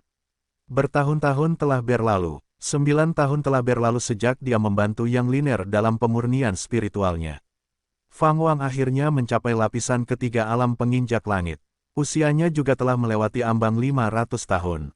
Suatu hari, Fang Wang membuka matanya, berdiri, dan membangunkan Xiao Zi, yang tidak jauh darinya. Xiao Zi membuka matanya dan terbang ke sisi Fang Wang, bertanya, "Tuan, apakah Anda siap untuk pergi?" "Sebelum kita pergi, ada tempat yang harus kita kunjungi, mungkin ada kesempatan yang menanti," kata Fang Wang. Saat dia berkultivasi di dalam kota, semakin banyak kultivator hebat yang tertarik ke tempat itu. Baru saja membuat terobosan, dia pikir yang terbaik adalah pindah lokasi. Dia telah menghitung bahwa Ji Rutian akan menemukan peluang besar, jadi dia memutuskan untuk memeriksanya terlebih dahulu. Bertemu dengan seorang kenalan dari dunia lain, terutama musuh lama dari masa lalu, bagaimana mungkin dia tidak khawatir? Setelah mendengar ini, Xiao Zi segera naik ke bahu Fang Wang, dan bersama-sama, manusia dan naga itu menghilang dari tempat itu. Surga kebebasan tanpa beban bukan hanya sebuah metode untuk melintasi ruang angkasa tetapi juga jenis keterampilan ilahi untuk teleportasi. Dengan itu, Fang Wang dapat berteleportasi jarak jauh selama ia mengunci arah target. Sementara itu, di sisi lain dunia, gurun tak berujung dibom menjadi reruntuhan, debu memenuhi langit, awan petir menjulang di atas, dan pedang terbang yang tak terhitung jumlahnya bersinar dengan cahaya yang kuat tergantung terbalik, membentuk susunan pedang melingkar besar dengan diameter melebihi 100 mil, jumlah pedang terbang tidak kurang dari 1 juta. Di atas gurun, Ji Rutian memegang pedang panjang, berdiri dengan gagah dan tegak, jubah putihnya berlumuran darah bergoyang tertiup angin. Di belakangnya berdiri seorang pria muda, anak muda yang dulu berpakaian polos, ia sekarang mengenakan pakaian hitam ketat dan memegang pedang lebar di satu tangan, wajah bersudutnya dipenuhi dengan tekad, tidak menunjukkan rasa takut terhadap susunan pedang yang menakutkan di atas. Mengikuti tatapan mereka, sejumlah besar kultivator dapat terlihat di cakrawala di setiap arah. Jirutian, aku ingat bakatmu yang luar biasa dan perbuatanmu di masa lalu dalam menyelamatkan nyawa. Jika kau menundukkan kepala, mungkin masih ada harapan bagimu untuk hidup setelah menebus kejahatanmu. Sebuah suara memerintah bergemuruh di langit dan bumi, syarat dengan nada yang menindas. Jirutian tersenyum, memiringkan kepalanya untuk melihat muridnya di belakangnya. Dia bertanya, muridku, apakah kau takut mati? Takut mati? Jika aku takut, aku bukan Duan Tian. Pemuda berpakaian hitam itu berkata dengan serius, matanya dipenuhi dengan niat membunuh. Tangan kiri Jirutian berada di belakang pinggangnya, mengumpulkan kekuatan spiritual ke dalam segel misterius di telapak tangannya. Duan Tian bertanya, Guru, sebelum aku mati, aku masih ingin bertanya satu hal kepadamu. Mengapa kamu memberiku nama Duan Tian? Namamu Rutian, dan namaku Duan Tian, nama itu sangat tidak cocok, bukan? Dia menoleh untuk melihat Jirutian, menyeringai main-main, tidak lagi memancarkan aura ganas seperti sebelumnya. Jirutian menjawab, di keluargaku, hanya satu orang dari setiap generasi yang bisa hidup, jadi aku memberimu nama Duan Tian, berharap kamu bisa melampauiku atau mungkin mati di tanganku. Duan Tian terkejut sejenak, lalu tidak bisa menahan tawa, Guru, kamu benar-benar tidak berbohong, dan kamu juga tidak takut untuk mendinginkan hati muridmu. Kamu sudah menebaknya, bukan? Tetapi Guru, meskipun aku tidak takut mati, aku tetap tidak ingin mati. Mari kita bertarung dengan semua yang kita miliki. Tidak ada akhir yang baik untuk menjadi seorang tahanan. Jika kita beruntung, kita mungkin saja dirasuki, dan jika kita tidak beruntung, itu lebih buruk daripada kematian, kata Duan Tian, menjilati darah dari sudut mulutnya. Dengan tangan kirinya terangkat sedikit dan menekan dengan lembut ke tanah tandus itu langsung retak terbuka dengan retakan rumit yang memperlihatkan lava, seolah-olah tanah bisa terbelah kapan saja. Duan Tian mengangkat pedang lebar di tangannya, meletakkannya di depan matanya, saat bilah pedang itu memancarkan untaian ki pedang. Ketika kedua pria itu merangsang kekuatan spiritual mereka, susunan pedang di langit mulai bergetar. Setiap pedang terbang bergetar hebat saat ki pedang yang luas menutupi lautan awan guntur. Niat pedang yang sangat besar menyelimuti seluruh dunia, mengubah warna langit di cakrawala seolah-olah aurora turun dari surga, menghubungkan langit dan bumi. Sepertinya kamu telah mengalami banyak masalah. Sebuah suara tiba-tiba mencapai telinga Jirutian, mengejutkannya hingga melirik ke alam bawah sadar. Segera setelah itu, pupil matanya menyusut dengan cepat saat dia melompat ke samping, menciptakan jarak 30 kaki. Duan Tian takut dengan tindakan tuannya, dan tidak bisa menahan diri untuk tidak menoleh untuk melihat, hanya untuk melihat seorang pria berpakaian putih berdiri di belakang mereka, seorang pria yang sangat tampan dengan naga ungu bertengger di bahunya, memiringkan kepalanya untuk melihatnya. Duan Tian mengangkat pedangnya, waspada terhadap Fang Wang, sambil juga mengalihkan pandangannya ke tuannya sendiri. Dia memperhatikan tuannya tampak seperti orang yang sama sekali berbeda. Untuk pertama kalinya, dia melihat kepanikan di wajah tuannya. Menghadapi iblis yang terhormat Chang, tuannya tidak pernah mengerutkan kening, dan menghadapi situasi buntu saat ini, tuannya tidak menunjukkan rasa takut. Jadi mengapa dia begitu takut pada pria ini? Kamu, bagaimana ini bisa terjadi? Jirutian bertanya dengan suara gemetar, matanya terbuka lebar, dan bahkan dahinya terbuka vertikal, ketiganya dipenuhi dengan darah merah. Sementara butiran besar keringat dingin meluap dari wajahnya, menetes seperti hujan. Fang Wang memperhatikannya sambil tersenyum, keduanya berpakaian putih, namun aura yang mereka tampilkan sama sekali berbeda. Untuk pertama kalinya, Duan Tian merasa tuannya begitu rentan, yang membuatnya semakin waspada terhadap Fang Wang. Siapa kamu? Duan Tian bertanya dengan suara yang dalam. Mungkinkah pria ini adalah kaisar dari dinasti suci? Tidak, itu tidak mungkin benar. Tuannya tidak pernah takut pada kaisar, bahkan mencemoohnya, sebagaimana dibuktikan oleh suara yang sebelumnya mendesak untuk menyerah milik kaisar. Apakah benar-benar ada kehadiran di dunia ini yang lebih menakutkan daripada kaisar dari dinasti suci? Pada saat itu, susunan pedang di langit meletus, pedang ki yang luar biasa menukik ke bawah seolah-olah langit runtuh. Sebelum pedang ki sempat menyerang, aura pedang yang mengerikan yang mampu menekan segalanya tiba, langsung memaksa Duan Tian berlutut, lututnya berlumuran darah. Ji Rutian menyalurkan energinya untuk melawan, membuatnya tetap tenang. Dia mengabaikan susunan pedang di atas dan tetap menatap Fang Wang. Fang Wang mengangkat tangan kanannya dan meraih ke arah langit. Langit yang bergemuruh langsung tenang, susunan pedang di atas menghilang begitu saja, dan bahkan lautan awan petir pun terhapus, diikuti oleh sinar matahari yang menyinari Duan Tian. Duan Tian mendongak, seluruh tubuhnya menjadi linglung. Ji Rutian juga sama, tubuhnya mulai gemetar. "Tuan-tuan, bantulah aku dan bubar, atau kalian akan mati." Suara Fang Wang mengikuti, nadanya santai. Jelas tidak ada niat membunuh, namun saat dia menghapus susunan pedang, banyak kultivator di kejauhan ketakutan, semuanya tercengang seolah berubah menjadi ayam kayu, tidak dapat mempercayai mata mereka sendiri. Fang Wang mengabaikan tatapan para kultivator dinasti suci, menatap Duan Tian, ia bertanya, "Di matamu, orang seperti apakah gurumu?" Mendengar ini, Duan Tian tersadar kembali, tanpa sadar menjawab, "Guruku adalah yang paling berkuasa. Guruku adalah orang yang sangat baik hati, yang telah menyelamatkan banyak nyawa beberapa kali, ia adalah orang yang baik." Menghadapi Fang Wang yang misterius dan menakutkan, ia tidak dapat menggunakan kata-kata, "yang paling berkuasa," untuk Ji Rutian. "Lalu, apakah kau tahu apa yang sedang dikejar oleh gurumu?" Fang Wang melanjutkan. Duan Tian ragu-ragu, ingin mengatakan bahwa gurunya berkomitmen untuk menyelamatkan orang-orang di dunia, tetapi menghadapi tatapan Fang Wang, ia mendapati dirinya tidak dapat berbohong. Kepanikan yang belum pernah terjadi sebelumnya menyelimuti hatinya. "Fang Wang, jika kau ingin membunuh seseorang, bunuhlah aku, tetapi jangan ganggu muridku," kata Ji Rutian dengan serius. Dia menusukkan pedangnya ke tanah, bersikap menyerah. Fang Wang mengangkat tangan kanannya, menghadap Ji Rutian di kejauhan, dan berkata dengan lembut, "Ji Rutian, menurutmu siapa yang lebih kuat, kau atau susunan pedang tadi?"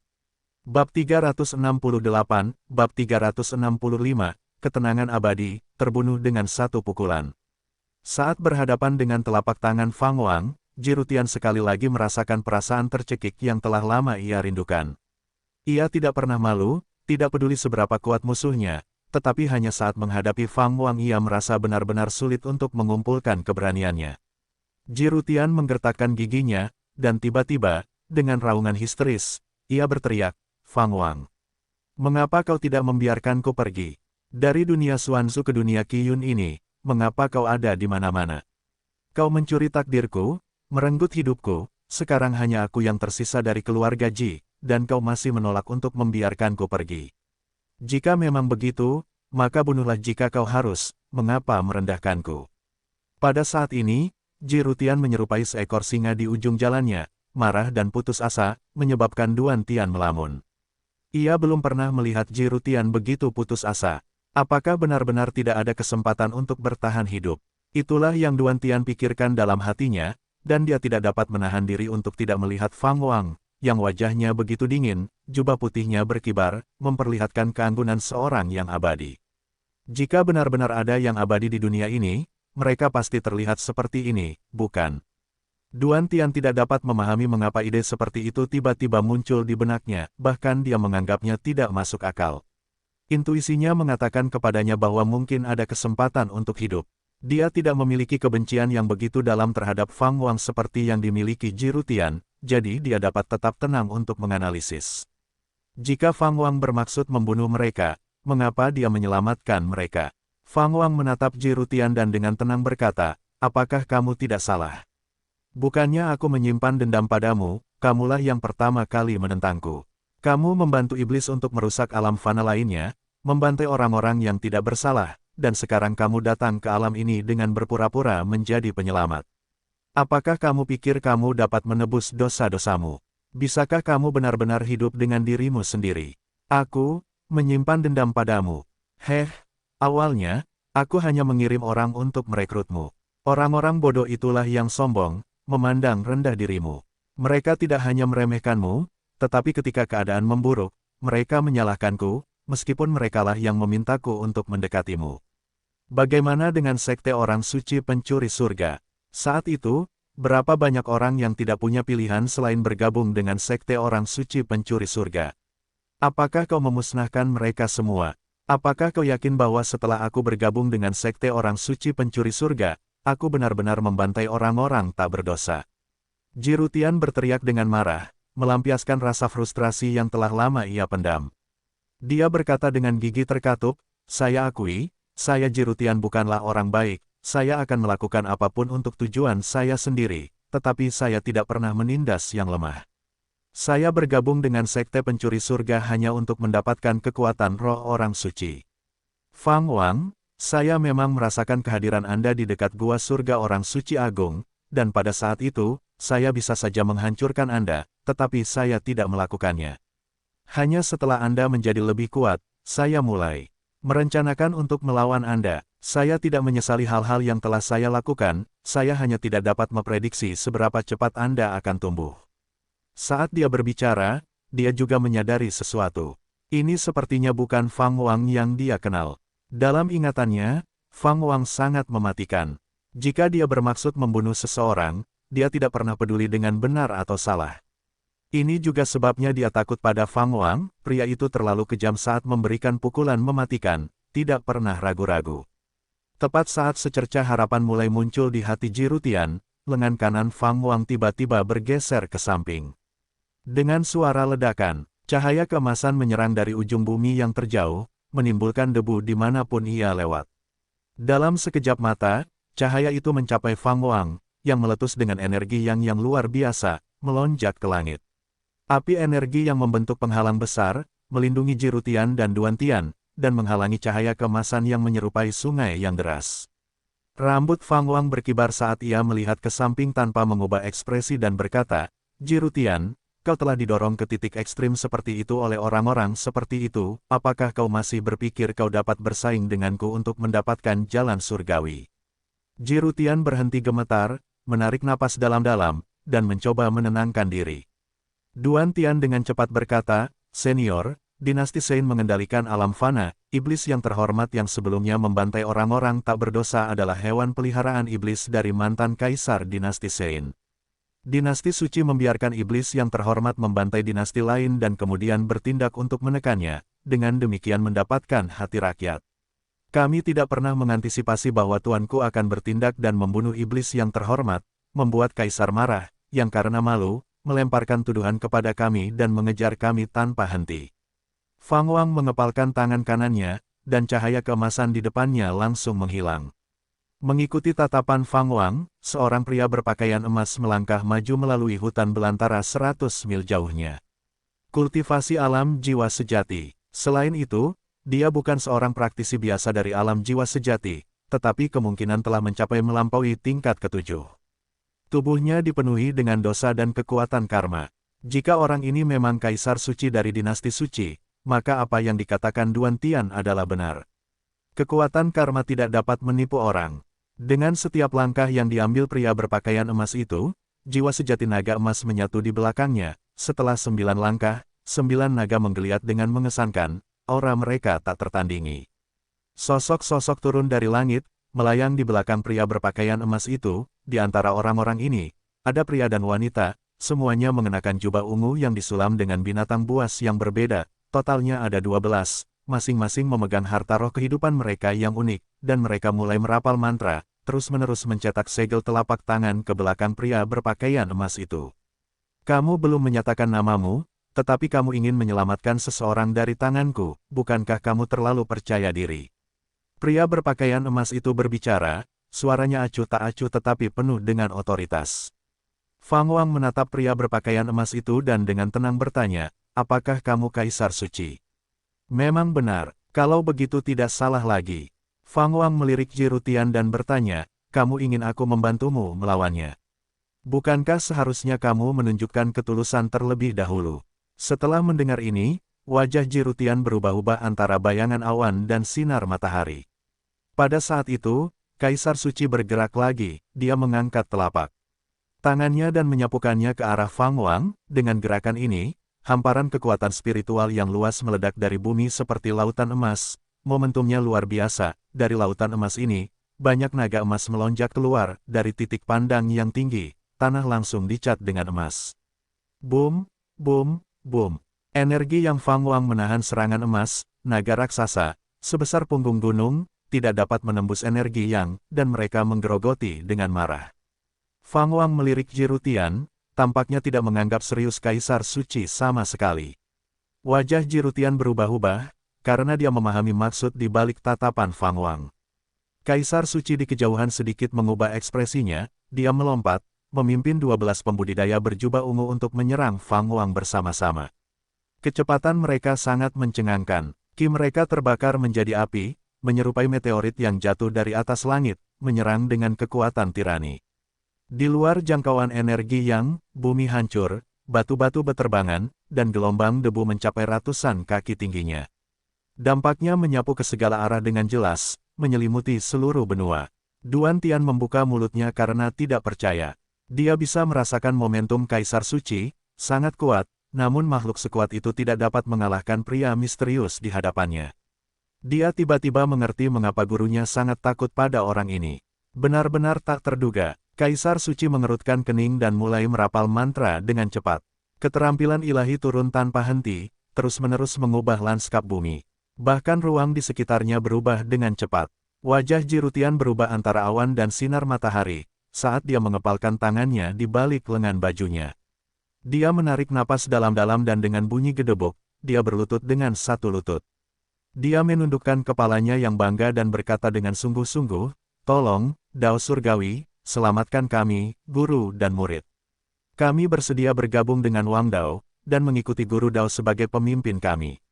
Sudut mulut Fang Wang terangkat sedikit, dan dia kemudian melirik Duan Tian, berkata, "Junior, apakah kamu ingin aku membunuh mereka dengan satu pukulan?" Setelah mendengar ini, Duan Tian tanpa sadar menjawab, "Tentu saja." Bab 369, Bab 366, Metode menjadi abadi di alam fana. Begitu Duan Tian selesai bersuara, bibir Fang Wang melengkung ke atas. Dia menarik lengan kanannya dan kemudian melancarkan pukulan ke atas dengan tangan kanannya. Dengan pukulan itu, langit dan bumi berubah warna. Mata Duan Tian membelalak. Di dalam pupilnya, naga hitam yang tak terhitung jumlahnya muncul, seolah-olah api dari tanah hitam telah menembus tanah, siap menembus cakrawala. Semuanya terjadi terlalu cepat. Begitu cepat sehingga Kaisar Suci di atas dan 12 pembudidaya berjubah ungu tidak dapat bereaksi tepat waktu. Kekuatan spiritual mereka yang besar terkoyak oleh 9 naga hitam yang ganas. Dalam sekejap, sosok mereka tersapu oleh naga-naga itu dan tidak ada lagi. Tinju tiran 9 naga itu mengaduk angin puyuh yang menggemparkan dunia dari tanah, menyebarkan awan di langit hingga menghilang di atas cakrawala. Fang Wang tidak mendongak, dia menarik tinjunya dan menoleh untuk melihat Jirutian, berkata, "Bergabung dengan Wang Dao tidaklah sesederhana itu. Apakah kau memiliki keterikatan dengan dunia fana ini?" Jirutian tahu Fang Wang kuat, tetapi tinju tiran 9 naga masih membuatnya takut.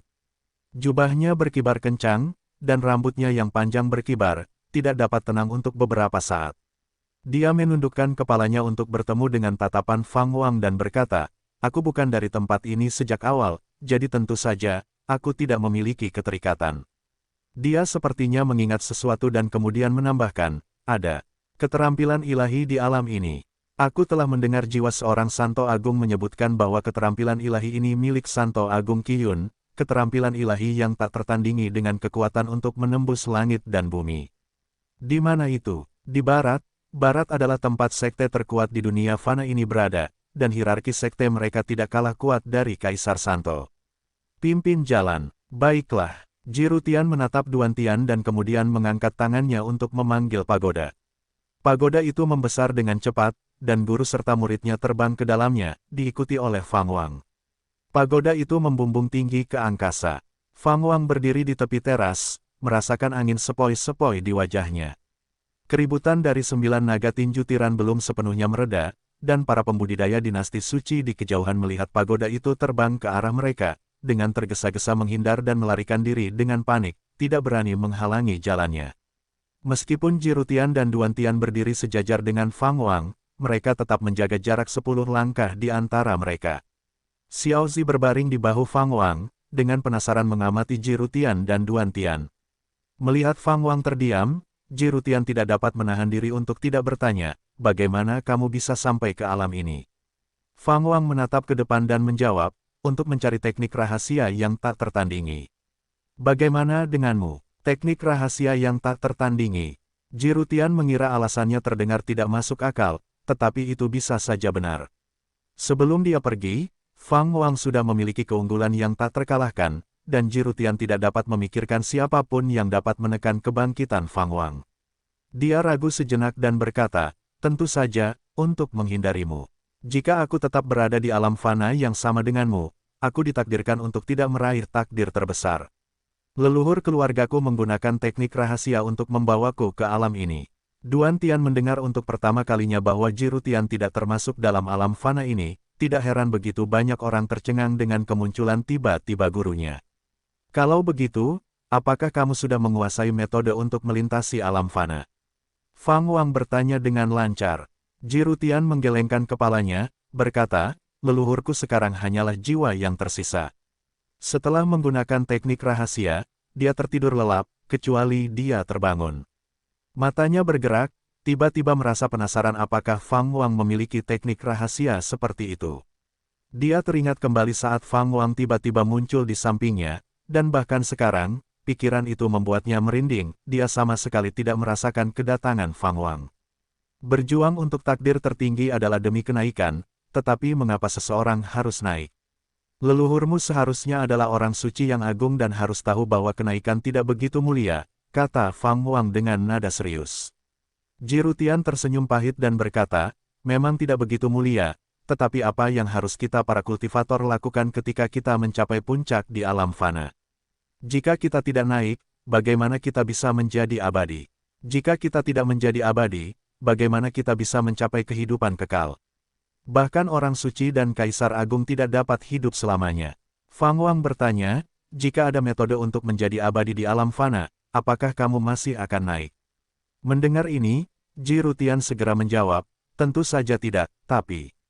Fang Wang terkekeh pelan dan berkata, aku telah menjelajahi dunia yang tak terhitung jumlahnya untuk tujuan ini, dan aku telah menggabungkan teknik kultivasi dari beberapa orang suci agung, termasuk 3 kultivasi sejati agung yang ingin kau pelajari. Bagaimana menurutmu, apakah kau ingin mempelajarinya? Jirutian, tertegun, bertanya dengan hati-hati, benarkah? Fang Wang mengangkat alis ke arah Duan Tian dan berkata, kalian berdua, guru dan murid, terima ini bersama-sama. Jika tertarik, kalian dapat mempraktikkannya di masa depan. Setelah mengatakan itu, dia mengangkat tangan kanannya, dengan 2 jari menunjuk ke depan. Jari-jarinya secepat kilat, begitu cepat sehingga Jirutian tidak dapat bereaksi tepat waktu. Saat kekuatan Fang Wang memasuki tubuh Jirutian, Jirutian berpikir dalam hati, sial, aku telah ceroboh. Baik mentor maupun murid bergidik, dan tatapan mereka kemudian menjadi kosong. Xiao Zi tidak dapat menahan diri untuk tidak bertanya, Tuan Muda, apakah Anda benar-benar akan mengajari mereka? Bukankah Jirutian ini musuh Anda? Fang Wang menjawab, apakah tidak ada seorang pun di antara jajaran Wang Dao yang pernah menjadi lawan saya? Selain itu, Jirutian memang telah berubah menjadi baik. Di kehidupan sebelumnya, Jirutian termasuk di antara para Ascender, dan setelah Ascender, ia mampu berkembang, bahkan mendapatkan kekaguman dari Zhou Sue dari kehidupan sebelumnya. Akan sangat disayangkan untuk membunuh bakat seperti itu. Tentu saja, jika Jirutian terus menentangnya, ia tidak akan menunjukkan belas kasihan. Ia memberi orang ini kesempatan sekarang hanya karena peran Jirutian sebagai penyelamat. Xiao Zi melihat profil Fang Wang dan dipenuhi dengan emosi. Sebenarnya ada seseorang yang sesempurna Tuan Muda di dunia ini. Di tangan orang lain, bakat seperti Tuan Muda mungkin akan menjadi bencana bagi dunia fana. Pagoda itu terus bergerak maju, dengan Fang Wang mengendalikannya untuk Jirutian dengan kecepatan yang tidak terlalu cepat. Saat terbang, Fang Wang membuat perhitungan tentang barat. Kitab Perubahan Suandu adalah teknik rahasia orang suci agung, dan Fang Wang telah mempraktikkannya hingga mencapai titik kesempurnaan yang luar biasa, bahkan mengembangkannya untuk menciptakan kitab perubahan tak terbatas Dao Surgawi yang lebih kuat. Bahkan jika ada kultivator di barat dengan kemampuan deduktif, mereka tidak dapat dibandingkan dengannya. Dia memiliki firasat samar bahwa memang ada teknik rahasia yang kuat yang tersembunyi di barat, tetapi dia tidak dapat menunjukkan dengan tepat di mana. Setelah beberapa saat, Jirutian adalah orang pertama yang tersadar. Dia berkedip, Matanya menjadi jernih, dan raut wajahnya berubah. Dia menatap Fang Wang dan bertanya, apakah kamu benar-benar bersedia mengajariku teknik kultivasi yang begitu mendalam? Fang Wang tidak menatapnya secara langsung dan dengan santai menjawab, kamu harus memahami Wang Dao dan telah menyelidiki tindakanku. Ini bukan pertama kalinya aku memberikan teknik kultivasi tertinggi. Anda dapat yakin bahwa saya tidak akan bersekongkol melawan Anda dalam hal ini. Saya bahkan menyambut Anda untuk menantang saya di masa mendatang.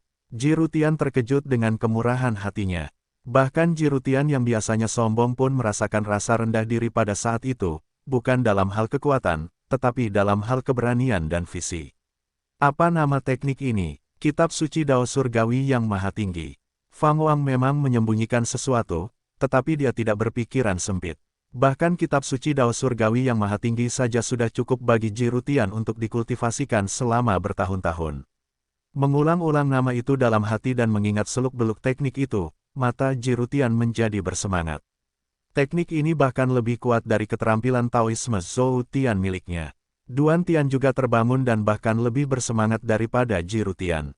Jika dia bisa menguasai berbagai metode teknik ini, dia akan memiliki modal untuk memandang rendah dunia.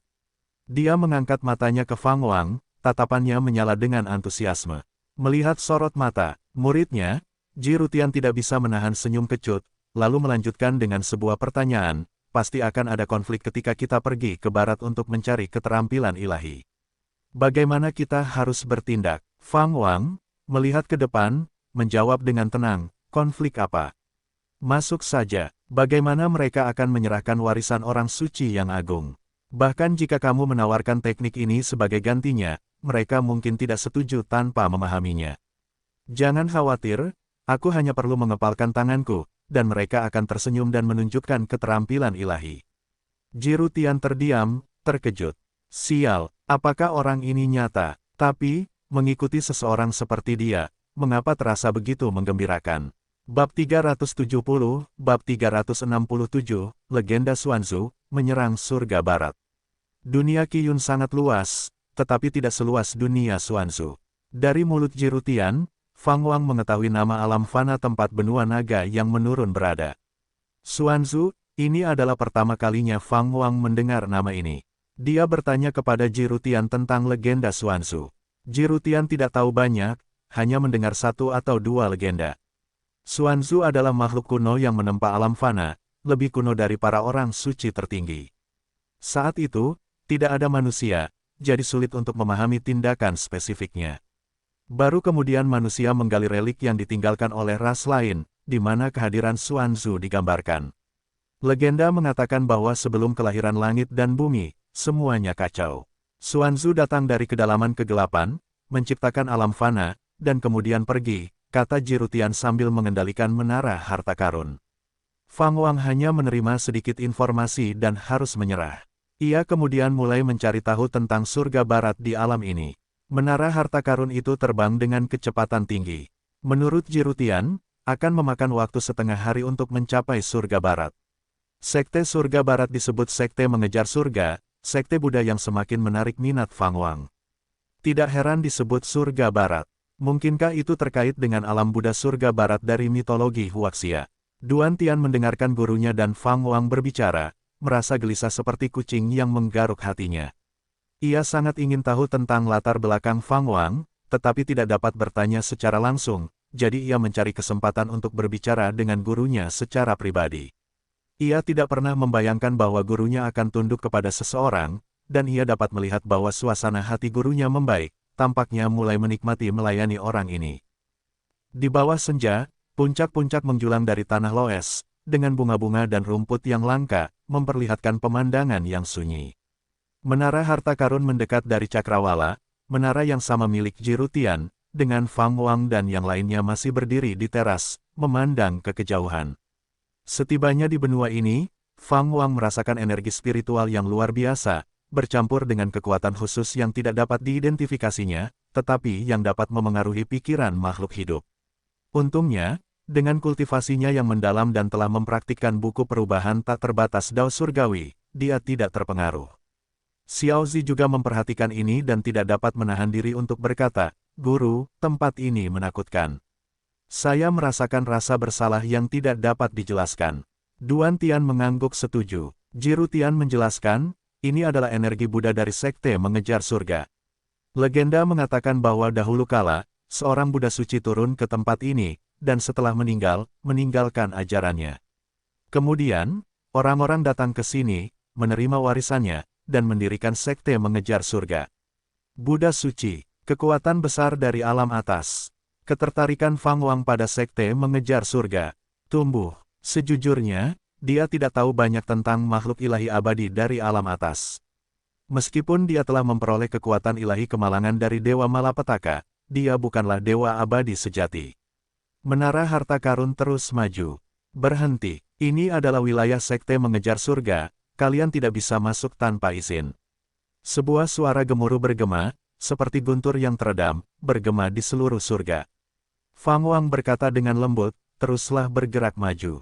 Mendengar ini, bibir Jiru Tian melengkung ke atas, langsung berakselerasi.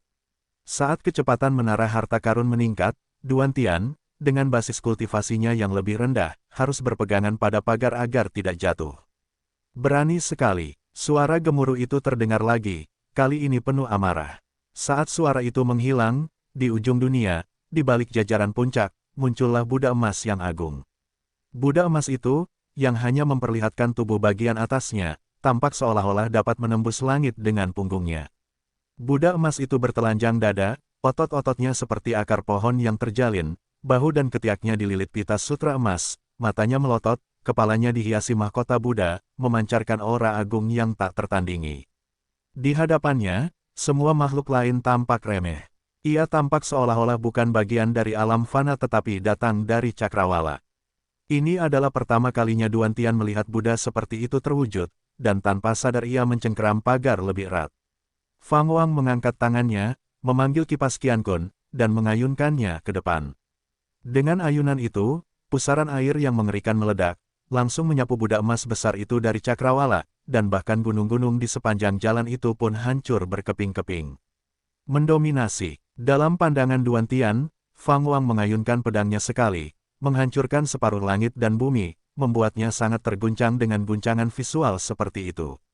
Jiru Tian melirik kipas Qiankun di tangan Fang Wang dan, dengan penglihatan dan pengetahuannya yang tajam, sekilas dia mengenali bahwa kipas itu adalah harta roh kehidupan Fang Wang. Dia ingat bahwa harta roh kehidupan Fang Wang adalah tombak dan pedang cahaya. Tiba-tiba, sebuah rumor muncul di benaknya, dan ekspresinya berubah aneh. Saat Fang Wang melambaikan kipasnya, Sekte Surga Pengejar menjadi waspada sepenuhnya. Aura yang kuat meledak dari cakrawala, mengguncang langit dan bumi, sampai-sampai Jiru Tian pun tak kuasa menahan diri untuk tidak tergerak. Dia selalu tahu bahwa Sekte Surga Pengejar itu kuat, tetapi dia tidak menyadari bahwa sekte itu sekuat ini. Jika bukan karena Fang Wang, dia dan Duan Tian mungkin akan menghadapi kemunduran. Fang Wang tertawa dan berkata, Sekte Surga Pengejar memang luar biasa, untuk berpikir bahwa mereka memiliki makhluk di alam Qiankun surgawi setengah langkah, bahkan lebih kuat dari seorang kaisar suci. Alam Qiankun surgawi setengah langkah. Jiru Tian tergerak, sementara wajah Duan Tian menunjukkan ekspresi kebingungan. Apa itu Qiankun surgawi? Sebelumnya, dia mengira alam jiwa sejati adalah puncaknya, alam yang bahkan masih dikejar oleh gurunya. Xiao Zi sama sekali tidak cemas, sebaliknya, dia menggoda dengan tawa jenaka, Guru, menurutmu dengan cara apa mereka akan memohon belas kasihan? Dia tahu bahwa Fang Wang tidak akan membantai Sekte Pengejar Surga, tetapi begitu Fang Wang bergerak, orang-orangnya pasti akan memohon belas kasihan. Kata-katanya membuat Duan Tian tanpa sadar melihat ke arah Fang Wang, hanya untuk melihat Fang Wang menarik kembali kipas Qiankun, melompat, dan berjalan di udara. Tidak menggunakan harta roh hidupnya, Jiru Tian mengikutinya dengan menyimpan pagodanya ke tangannya, sementara Duan Tian dengan cepat menyusul, wajahnya menunjukkan kegembiraan. Dia sudah menantikan petualangan yang akan segera terjadi. Fang Wang terbang di depan, Xiao Zi membesar, berputar di udara sekali, lalu mendarat di bawah kaki Fang Wang, membawanya maju dalam penerbangan mereka. Boom, boom, boom, serangkaian suara memekakkan telinga menyebar dari depan. Tanah kuning terus-menerus retak terbuka, batu-batu yang tak terhitung jumlahnya naik ke udara, dan berkumpul menjadi banyak arhat. Alih-alih segera bergegas menuju Fang Wang dan yang lainnya, mereka menyebar untuk mulai mengatur formasi. Puluhan ribu arhat batu berdiri dalam posisi yang menyerupai beberapa formasi yang mendalam. Mereka mengangkat telapak tangan mereka serentak, mengarahkannya ke Fang Wang. Momentum gabungan mereka berkumpul bersama, menyebabkan warna langit dan bumi berubah. Tanah kuning yang pecah terus menumbuhkan teratai emas, dengan ilusi muncul satu demi satu, menyilaukan penonton. Amitabha, karena kalian semua bersikeras memaksakan jalan, maka saksikanlah kekuatan formasi Arhat Bumi Agung Sekte kami. Sebuah suara tua dan serius terdengar, bergema di langit dan bumi. Fang Wang tidak memperdulikannya, dia mengangkat tangan kanannya dan membuat gerakan meraih di udara. Telapak tangan kekosongan yang kembali hebat. Sementara Jirutian dan Duantian masih terkagum-kagum dengan cara yang mengagumkan dari formasi Arhat Bumi Agung, setelah Fang Wang mencengkeramnya, puluhan ribu arhat batu langsung berubah menjadi abu, lalu menghilang seperti asap. Tidak ada suara yang memekakkan telinga, tidak ada perubahan pemandangan yang spektakuler, formasi Arhat Bumi Agung menghilang tanpa suara atau jejak. Guncangan semacam ini malah mengguncang Jirutian dan muridnya. Keterampilan ilahi apa ini? Mungkinkah itu kitab suci Mi Jue milik Kaisar Donggong? Jirutian diam-diam terkejut, pada saat yang sama tercengang oleh kultivasi Fang Wang yang mendalam. Dia bahkan menduga bahwa Fang Wang mungkin telah mencapai alam Qian Kun surgawi. Tidak mungkin, dia berbagi tahun, bulan, dan hari lahir yang sama dengan Fang Wang, dia merasa bahwa kecepatan kultivasinya sendiri sudah mengguncang zaman kuno dan mempesona masa kini, tetapi dibandingkan dengan Fang Wang,